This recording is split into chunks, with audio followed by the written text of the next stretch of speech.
Yang terhormat Bapak Suyatno, berikut adalah aksi nyata modul 1.4 oleh Heniantini. Selamat menyaksikan. Assalamualaikum warahmatullahi wabarakatuh. Selamat pagi dan salam sejahtera bagi kita semua.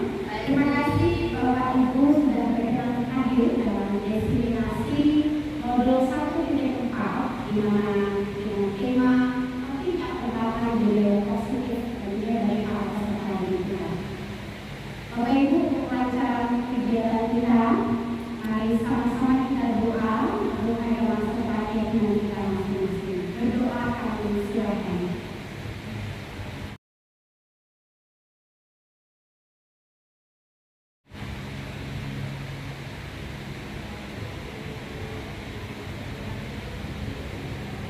Berdoa selesai, amin ya rabbal alamin.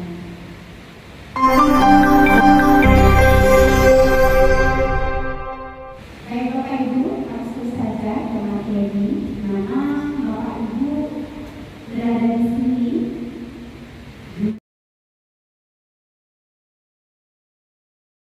Mana tujuan pembelajaran kita atau destinasi pada hari ini adalah Bapak Ibu dapat menghayati pentingnya budaya positif dan penerapannya untuk memperkembangkan karakter murid dalam mewujudkan profil pelajar Pancasila. Bapak Ibu didampingi dengan keyakinan kelas ya. Kemudian teknik coaching dan lain-lain itu yang akan kita suguhkan pada pembelajaran hari ini. Baik Bapak Ibu, ada pun agenda atau rangkaiannya antara lain pembukaan presentasi budaya menjadi konsep pemilihan poros serta refleksi.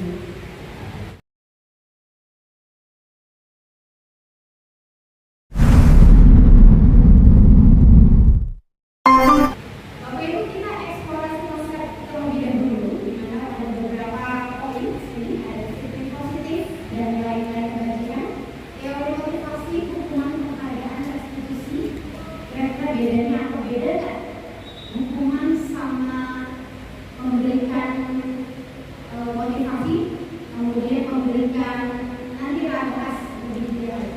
Kemudian keyakinan kelas, kebutuhan dasar manusia dan dunia berkualitas, restitusi dengan posisi kontrol dan restitusi segitiga restitusi.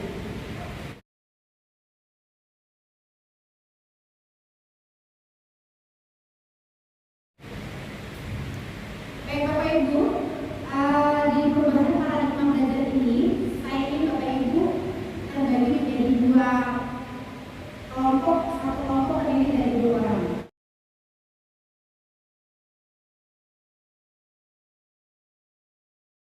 Yang sebelah kanan A, yang sebelah kiri B. Sebelah kanan A, B. Oke, yang kanan Bapak Fajar, Bu Keisha, dan teman-teman yang ada di kanan. Kepalkan tangannya ya Bapak Ibu. Kepalkan tangan.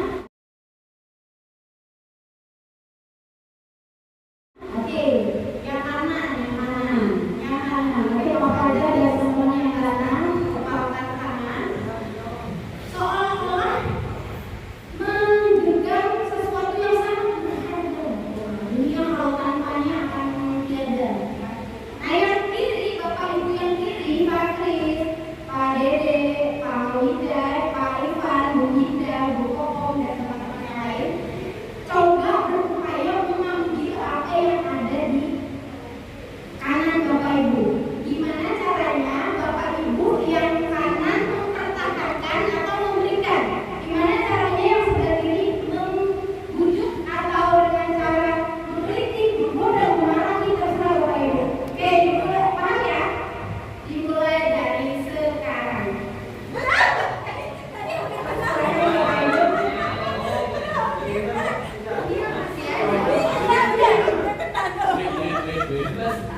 Tadi saya ambil kan? Gimana dapat tidak? Oke. Itu nggak boleh ya? Oke, baik Bapak Ibu. Kira-kira dari permainan tadi, siapa yang menjadi kontrol? Yang menjadi kontrol yang kanan atau yang kiri? Yang kanan. Kenapa yang kanan? Mau berusaha mempertahankan, mau ngasih atau tidak ya? Bu Winda tadi memberikan atau tidak? Memberikan usahanya Bu Winda gimana tadi? Tarik aja. Ya semangat aja. Semangat ya, dengan semangat kayak kegiatannya. Pak Indra dapat nggak tadi apa yang diperoleh dari Pak Fajar? Dapat Dengan cara apa? dengan semangat motivasi. Dengan semangat motivasi. Baik ya Bapak Ibu. Jadi kontrolnya ada di sebelah kanan ya Bapak Ibu ya. Kita mau memberi atau tidak, yang mengontrol adalah diri kita sendiri. Ya Bapak Ibu ya. Jadi yuk kita lanjut ke rangkaian berikutnya menurut teori kontrol. Tadi saya ambil deh. Hebat tidak?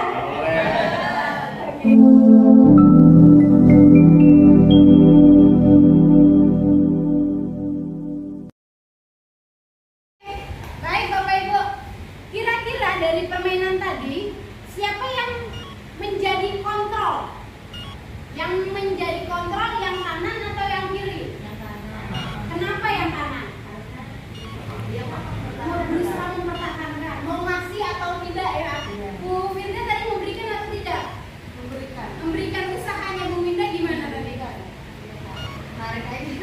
Ya semangat aja. Semangat ya, dengan semangat kayak kegiatannya. Pak Indra dapat nggak tadi apa yang diperoleh dari Pak Fajar? Dapat Dengan cara apa? dengan semangat motivasi. Dengan semangat motivasi. Baik ya Bapak Ibu. Jadi kontrolnya ada di sebelah kanan ya Bapak Ibu ya. Kita mau memberi atau tidak, yang mengontrol adalah diri kita sendiri.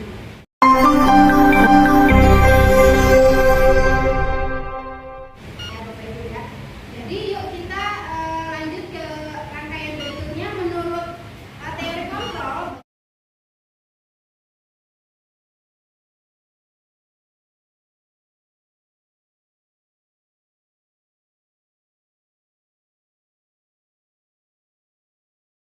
Bahwa yang pertama adalah ilusi guru mengontrol murid. Jadi yang mengontrol adalah kita, mau memberikan izin atau tidak, mau menghakimi atau tidak, mau menghukum atau tidak. Ilusi bahwa kritik dan membuat orang merasa bersalah dapat menguatkan karakter. Kemudian yang juga mengatakan bahwa ilusi bahwa semua penguatan positif efektif dan bermanfaat, serta ilusi bahwa orang dewasa memiliki hak untuk memaksa. Jadi anak-anak kita punya cara atau tips atau seperti apa cara mereka, tinggal kita mengontrol untuk perubahan paradigma. Baik Bapak Ibu, di sini adalah perubahan paradigma stimulus respon dan teori kontrol. Siapa sesungguhnya yang memiliki kontrol? Di sini ada dua versi. Kalau stimulus respon, kita mencoba mengubah orang agar pandangannya sama seperti kita. Sementara kalau teori kontrol, kita berusaha untuk memahami pandangan orang lain tentang diri. Kemudian stimulus respon juga perilaku buruk dilihat sebagai suatu kesalahan. Sementara teori kontrol semua perilaku memiliki tujuan dan lain-lain. Ya, jadi ada kita memposisikan sebagai stimulus respon atau teori kontrol. Disiplin positif dan nilai-nilai kebajikan, di mana kita Dewantara menyatakan bahwa di mana ada kemerdekaan, disitulah harus ada disiplin yang kuat.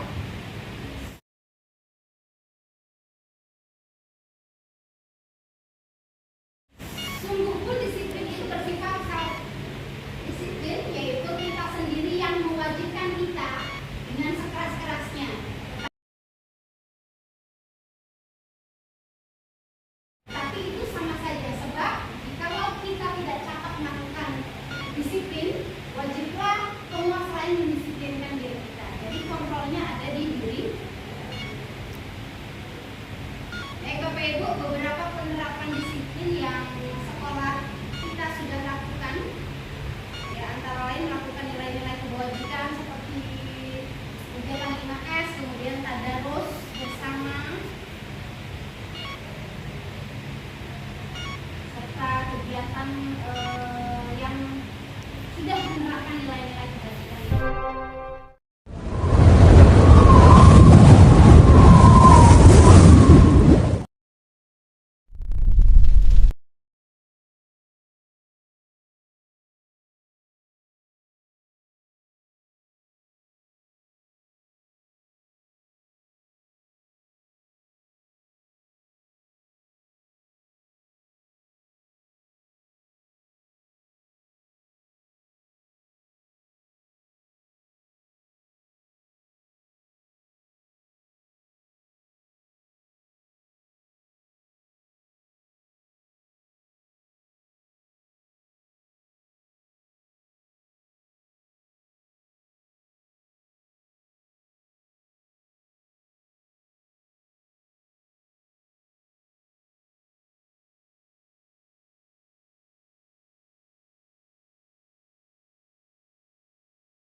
perilaku manusia, yang dimana awalnya atau sejarahnya berasal dari kata disiplina atau bahasa Latinnya yang artinya adalah belajar. Ya. Jadi upaya untuk mendisiplinkan anak-anak kita adalah upaya mereka untuk membelajarkan mereka. Jadi konotasinya adalah disiplin diri dari murid-murid, ya, berasal dari dalam diri pembelajaran.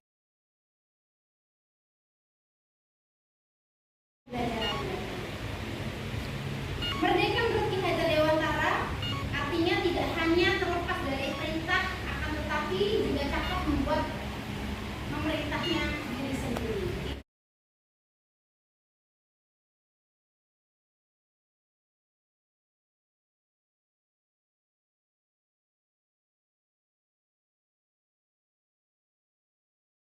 Harus berawal dari diri sendiri.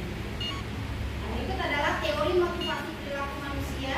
Ada motivasi eksternal, internal, motivasi internal dengan tujuan disiplin yang positif.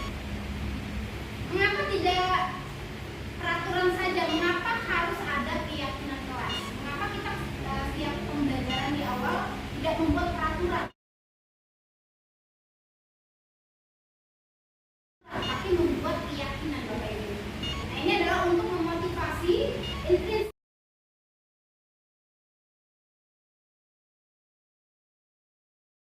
anak-anak, kembalikan nilai-nilai atau keyakinan mereka lebih menggerakkan dibandingkan mengikuti rangkaian peraturan. Jadi yang namanya keyakinan kelas itu diusahakan dari apa? Dari hal-hal yang mereka inginkan, bukan mereka ingin menaati peraturan, tapi keluarkan dari hal-hal yang ingin peserta didik kita lakukan.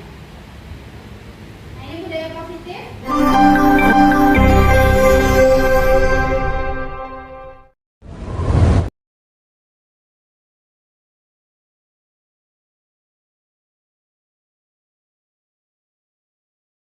Berasal dari hal itu yaitu peraturan kelas, kemudian keyakinan kelas, lingkungan positif, dan budaya positif. Yang penting akan membentuk budaya positif. Jadi awalnya keyakinan kelas itu lebih besar lingkupnya dibanding dengan peraturan kelas yang dari sekolah. Kalau keyakinan kelas itu berasal dari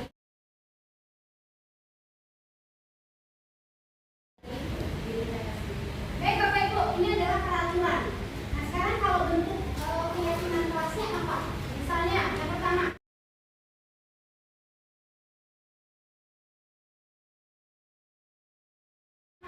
selalu mengembalikan buku ke tempatnya. Berarti keyakinan kelasnya wujud apa? Rasa apa? Yes, tanggung jawab. Dilarang mengganggu orang lain. Saling menghormati. Hadir di sekolah 15 menit sebelum pembelajaran dimulai. Yes. Dilarang melakukan kekerasan. Keyakinannya apa yang bentuk?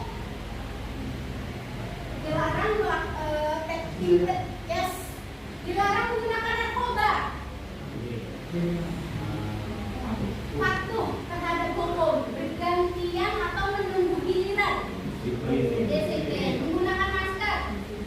Disiplin untuk kesehatan, ya. Jangan berlari di kelas atau koridor.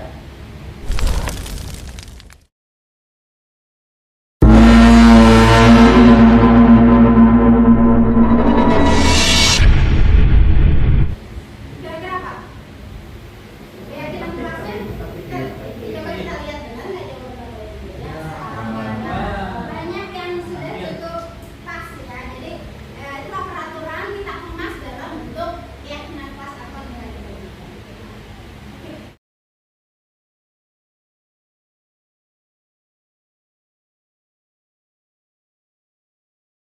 Baik Bapak Ibu, berikut adalah tahapan pembentukan keyakinan kelas.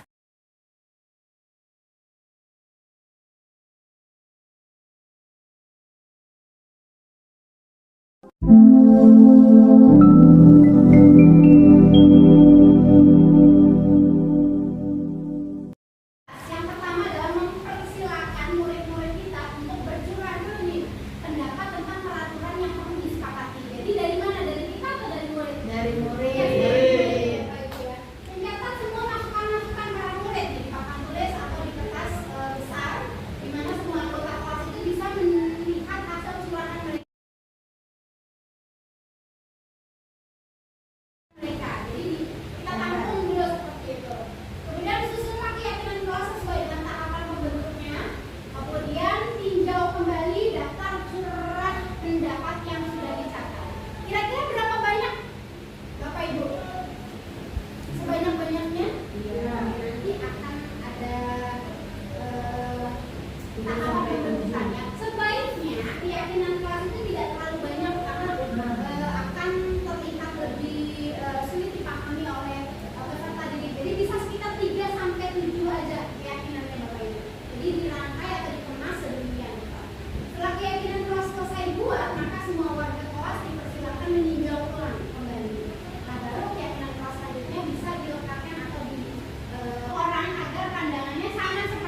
yang sudah menerapkan nilai-nilai kebajikan di SMA.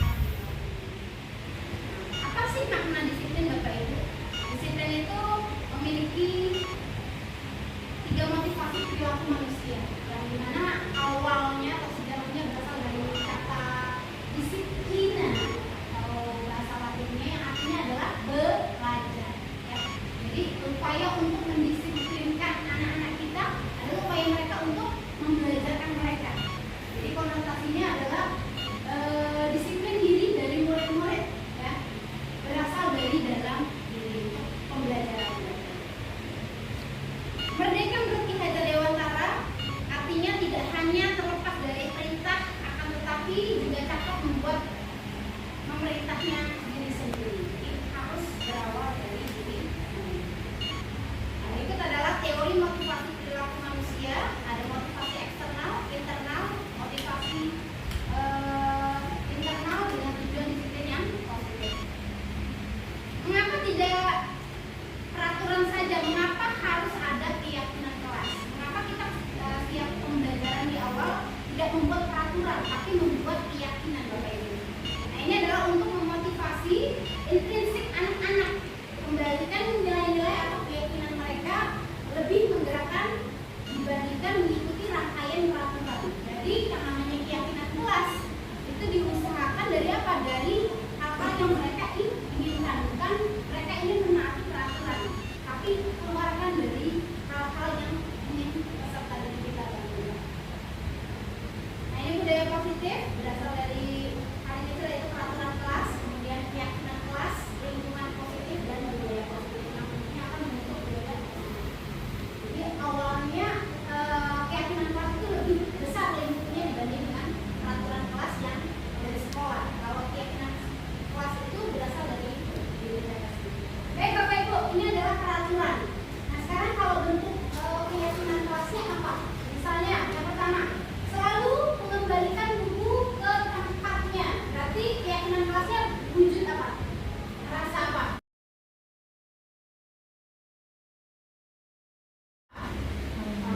Yes, tanggung jawab. Dilarang mengganggu orang lain. Saling menghormati. Hadir di sekolah 15 menit sebelum pembelajaran dimulai. Yes. Dilarang melakukan kekerasan. Keyakinannya apa yang bentuk? Dilarang yes. Dilarang menggunakan narkoba.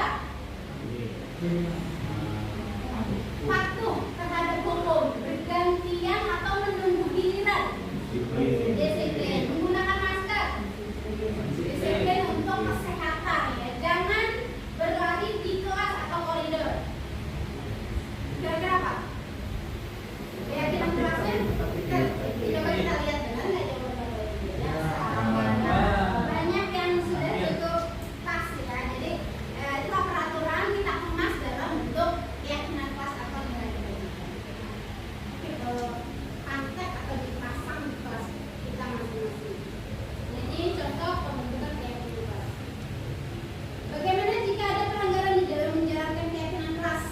Ya, diberi hukuman, sanksi, atau restitusi.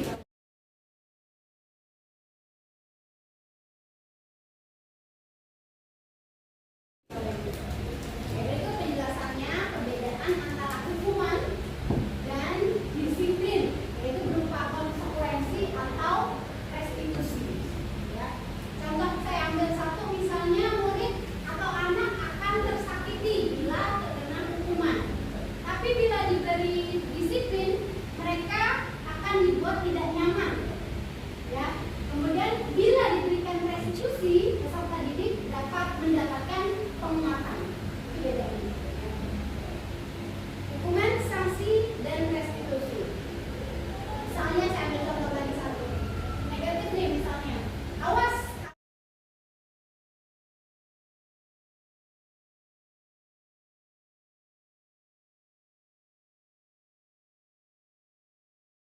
kalau dilakukan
Berikut adalah contoh kasus yang berkaitan dengan kebutuhan dasar manusia dan dunia berkualitas.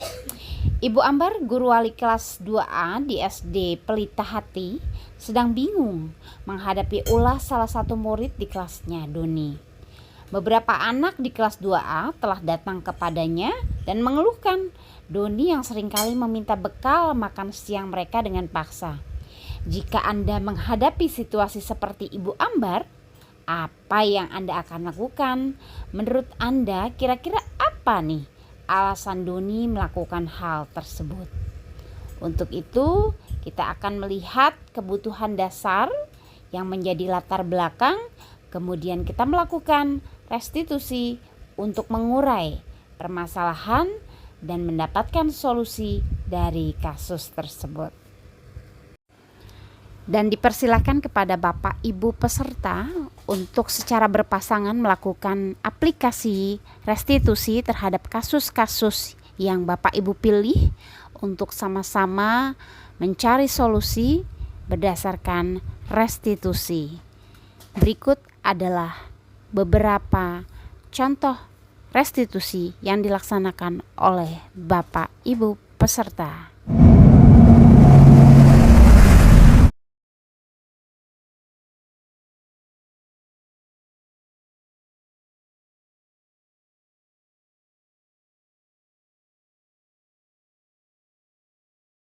Buat contekan bahasa Jerman. Kenapa kamu merasakan takut? Memangnya kamu tidak belajar semalam? Belajar Bu dari jam 8 habis sholat isya sampai jam 9 saya belajar 9 atau Bapak suka ngebandingin Bu. Karena kebetulan kakak saya kan senior di sini. Itu tangannya Udah lulus. tremor. Iya, kakakmu yang barusan lulus Australia. Nah, dia kan selalu peringkat.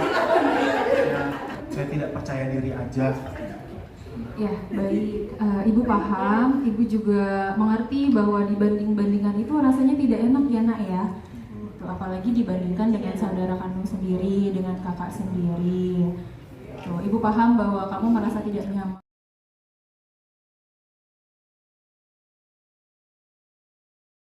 Kamu merasa tidak nyaman seperti itu. Tapi Ibu bertanya, apakah tindakan yang kamu lakukan hari ini dan juga kemarin-kemarin, karena Ibu dapat laporan dari pengawas hari sebelumnya, kamu melakukan hal yang sama, apakah tindakan ini merupakan tindakan yang benar? Tidak Bu, salah. Seharusnya bagaimana? Seharusnya tidak mencontek sih Bu. Iya, seharusnya. Hasilnya saya bisa kerjakan.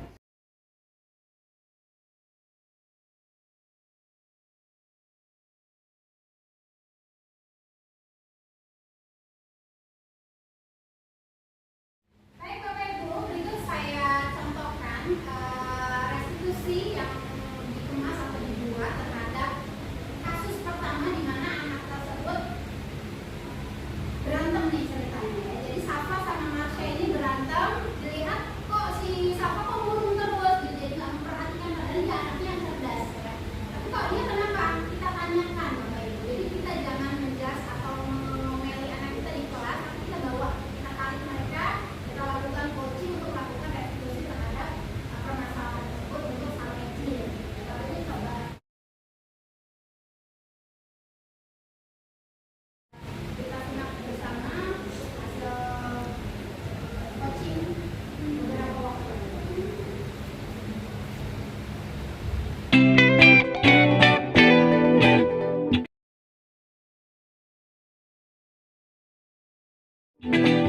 Assalamualaikum warahmatullahi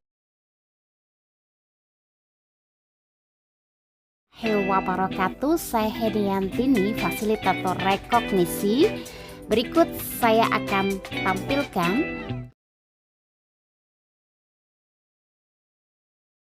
demonstrasi kontekstual modul 1.4 yang mempraktikkan pemahaman tentang penerapan segitiga restitusi dengan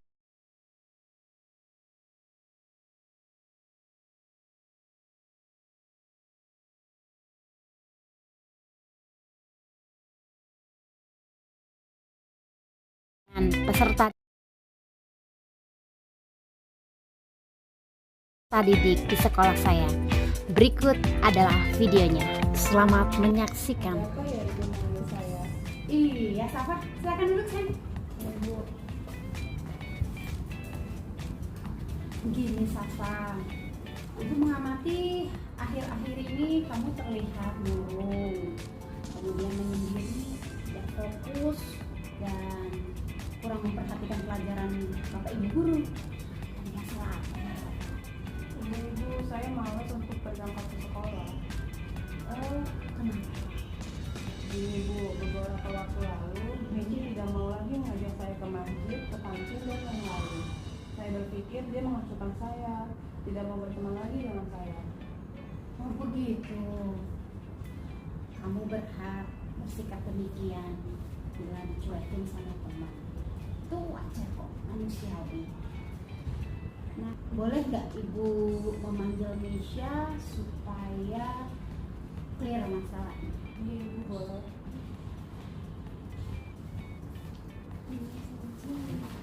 Selamat siang Misha, silakan duduk sayang. Misha, Ibu dengar dari Syafa beberapa hari ini kamu bersikap acuh ya, dan gak ingin lagi nih bersama dengan Syafa. Kenapa sayang? Benar Bu, saya agak kesel sama siapa. Habisnya Safa beberapa hari lalu dia nggak mau bermain sama saya. Oh begitu, benar Syafa seperti itu. Iya Bu, pada saat itu saya tidak enak badan, perut saya melilit saat datang bulan. Perut saya juga nggak bagus. Baik Misha, kesal memang merupakan hal yang wajar dan manusiawi. Ibu nggak akan cari siapa yang salah. So, mari kita selesaikan masalah ini bersama ya. Iya Bu. Safa dan Misha, tindakan yang kalian lakukan masih wajar. Yang saya maksud di sini adalah kalian tidak sampai taruh mulut, ya, tidak emosi. Sekarang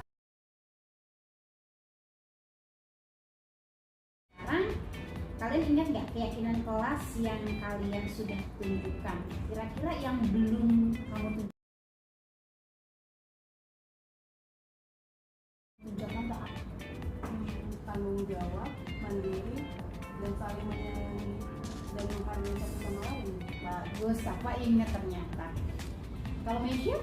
Kalau aku saling menyayangi dan menghargai. Baik, kira-kira apa yang bisa kalian lakukan nih untuk memperbaiki kondisi ini? Misha? Saya minta maaf kepada Safa untuk telah melakukannya. Kemudian kita akan saling menyayangi dan berteman lagi seperti sedia kala. Alhamdulillah. Misha? Saya akan memaafkan Misha dan mulai sekarang saya akan membaur, bermain bersama teman dan fokus memperhatikan penjelasan dari guru. Baik, bagus ya. Saling menyayangi antar teman dapat menciptakan hubungan yang harmonis di kelas sehingga kalian bisa nyaman belajarnya. Iya Bu, terima kasih ya Bu. Terima kasih juga nak, Ibu hargai usaha kalian untuk mencari solusi terbaik dan silahkan setelah bermaaf-maafan kalian bersama-sama lagi bermain bersama ya. Ya. Iya Bu, kami pamit ya Bu. Assalamualaikum. Waalaikumsalam.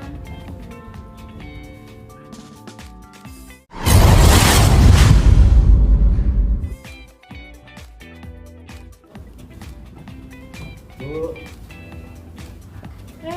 Yohan, kenapa nak? Kamu kok terlihat sendiri? begini Bu, bentar lagi kan pelajaran pasar. Nah, saya lupa membawa buku PR ekonomi saya Bu. Mau minta bawaan dari orang tua tapi udah semua Bu. Oh begitu. Kamu udah cari dengan itu belum? Sudah Bu, sepertinya ada ketinggalan di buku belajar saya Bu. Bu, Ya sudah, nggak apa-apa. Memang nggak ada manusia yang sempurna. Semua pasti melakukan kesalahan. Kamu pasti punya alasan nih, mengapa kamu sering lupa bawa buku. Ayo cerita sama ibu. itu Bu, saya suka main HP sampai larut malam. Soalnya mama kan sudah tidur, jadi saya bebas main. Kalau masih sore saya dimarahin kalau main HP. Itu sih Bu, saya suka lupa merhatiin jadwal untuk mapel besok. Saya nyiapinnya pagi kan, buru-buru jadi nggak bawa. Oke baik. Nah, jadi hari ini kamu nggak bawa buku ekonomi ya? pelajaran Pak Sam. Nah sekarang kita ingat lagi kembali keyakinan kelas kita. Kira-kira apa nih yang belum kamu tunjukkan di keyakinan kelas kita? Rasanya kemandirian dan tanggung jawab Bu. Bagus. Nah sekarang kira-kira apa nih Yohan yang bisa kamu lakukan untuk memperbaiki masalah kamu? Pertama saya akan janji untuk mengurangi durasi main HP saya Bu, apalagi sampai larut malam. Dan kedua saya akan nyiapin bukunya malam hari agar nggak buru-buru pas pagi harinya. Oke, good Yohan. Nah kalau berkenaan dengan PR ekonomi, kira-kira apa nih yang bisa kamu lakukan? Jadi saya izin dulu dengan Pak Sam mengerjakannya di buku lain saat jam istirahat. Akhirnya cepat perkenalkan ya Bu ya. Oke Yohan, pasti Pak Sam mengizinkan nak. Dan kamu berjanji untuk memperbaiki, untuk tidak mengulangi kembali. Nanti Ibu bantu deh konfirmasi sama Pak Sam ya. Silahkan kerjakan PR ekonomi di buku yang lain. Terima kasih ya Bu, saya mohon maaf ya saya lagi. Iya nak, Ibu hargai usaha kamu Yohan, tetap semangat ya. Dan silahkan lanjutkan aktivitasnya. Baik Bu.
Berikut saya contohkan restitusi yang dikemas atau dibuat terhadap kasus pertama di mana anak tersebut berantem nih ceritanya. Jadi Safa sama Marsha ini berantem, dilihat kok si Safa kok murung terus, jadi nggak memperhatikan padahal dia anaknya yang cerdas ya. Tapi kok dia kenapa? Kita tanyakan Bapak Ibu. Jadi kita jangan menjudge atau memeli anak kita di kelas, tapi kita bawa, kita tarik mereka, kita lakukan coaching untuk melakukan restitusi terhadap permasalahan tersebut untuk hal kecil. Kalau ini coba kita simak bersama hasil coaching beberapa waktu.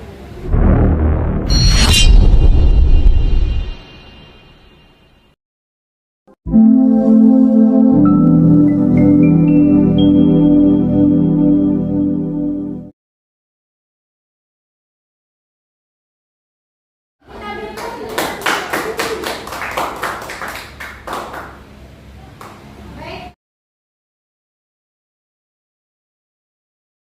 Itu adalah salah satu bentuk restitusi ya Bapak Ibu. Jadi kita melihat dulu nih kebutuhan peserta didik kita seperti apa. Dimana pada prinsipnya kebutuhan dasar manusia itu ada beberapa yang harus kita perhatikan, yaitu alasan mereka apa untuk bertahan hidupkah, perlu cinta dan kasih sayangkah, kekuatankah, kekuasaan atau kebebasan atau kesenangan. Seperti contoh tadi si Yohan, kenapa dia melakukan kesalahan? Ternyata karena dia ingin kesenangan akan main games.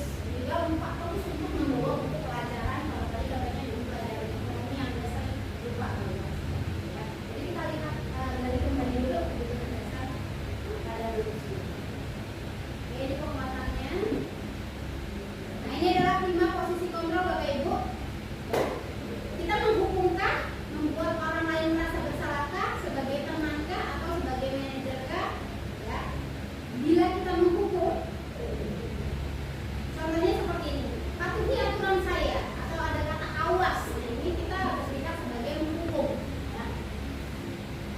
Kalau membuat orang merasa bersalah, pernah nggak Bapak Ibu kita membuat atau berucap seperti ini? Ibu sangat kecewa sekali dengan kamu. Berapa kali Bapak harus memberitahu kamu ya? Gimana coba? Kalau orang tua kamu tahu kamu berbuat seperti ini. Nah, ini akan membuat posisi anak kita merasa sebagai orang bersalah. Apakah kita pernah membuat seperti ini? Itulah kebalikannya kalau dilihat dari angle yang lain, kita akan membuat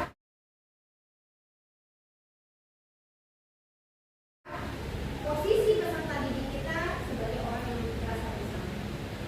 Nah, Bapak Ibu lebih tingkat lagi, apakah kita pernah membuat peserta didik kita sebagai teman? Misalnya kita berucap, ayo bantulah demi Bapak ya. Ayo ingat tidak bantuan Bapak selama ini. Ya sudah, kali ini tidak apa-apa, nanti bukan tidak. Kita memposisikan kita sebagai teman. Nah, lebih keren lagi Bapak Ibu, kita sebagai pemantau atau monitor ya. Peraturannya apa? Seperti dalam video tadi kita menanyakan atau mengulas kembali. Kamu ingat nggak keyakinan kelas kita? Peraturannya seperti apa? Ya. Jadi ini kita sebagai monitor atau sebagai monitor. Nah, terakhir lebih keren lagi ada sebagai manajer ya. Apa yang kita yakini? Kita kembalikan ke keyakinan kelas. Nanti mereka, oh ya saya berarti nggak bertanggung jawab ya Bu. Jadi jawaban pun dari mereka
bagi murid untuk memperbaiki kesalahan mereka sehingga mereka bisa kembali pada kelompok mereka dan karakter yang lebih kuat.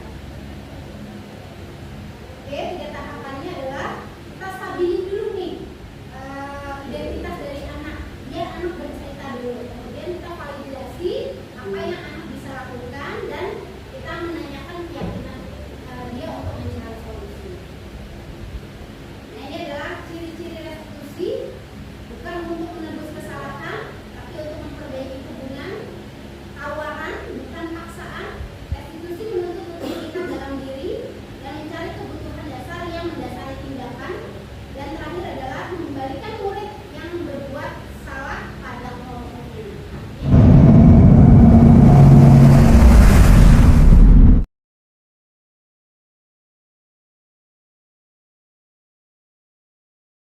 Kita menetralkan kendali. Nah, ini contoh tadi restitusi ya Bapak Ibu ya. Oke, refleksi materi hari ini. Baik.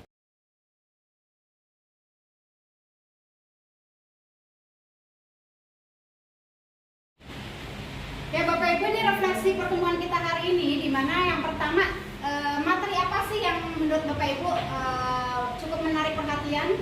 Silakan Pak Indra. Oke, baik, terima kasih.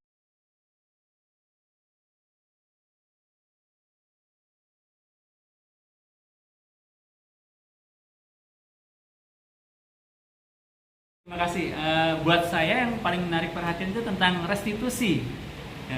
Restitusi di mana kita bisa menstabilkan siswa, dia bisa memahami dan punya kesadaran sendiri untuk berperilaku baik. Nah, itu tuh strategi seperti itu ya, yang saya paling menarik perhatian. Yeay. Oke, yang kedua, hal baru apa nih yang mengubah paradigma Bapak Ibu dan Bapak Ibu dapatkan? Siapa? Oke, Pak. Oke. Silakan.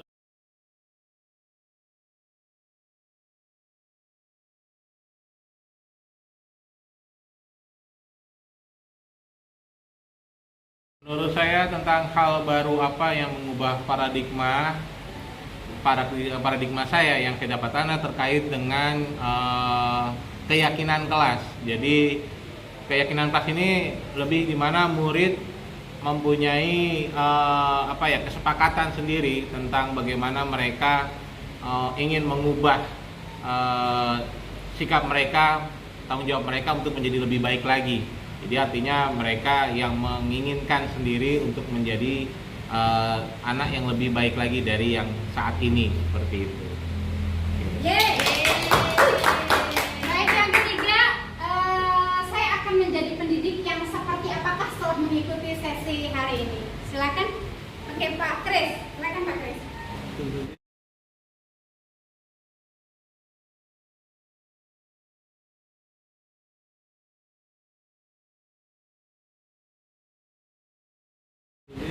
Saya akan menjadi seorang pendidik yang lebih humanis, tidak lagi menerapkan hukuman, tidak lagi menerapkan perintah, tapi lebih ke restitusi tadi. Luar biasa. Baik Bapak Ibu, alhamdulillah demikianlah diseminasi berkaitan dengan budaya positif. Semoga kita senantiasa bisa lebih baik lagi ke depannya sebagai pendidik bangsa. Saya Henian ini mohon pamit. Wabillahi taufiq wal hidayah. Assalamualaikum warahmatullahi wabarakatuh. Waalaikumsalam warahmatullahi wabarakatuh.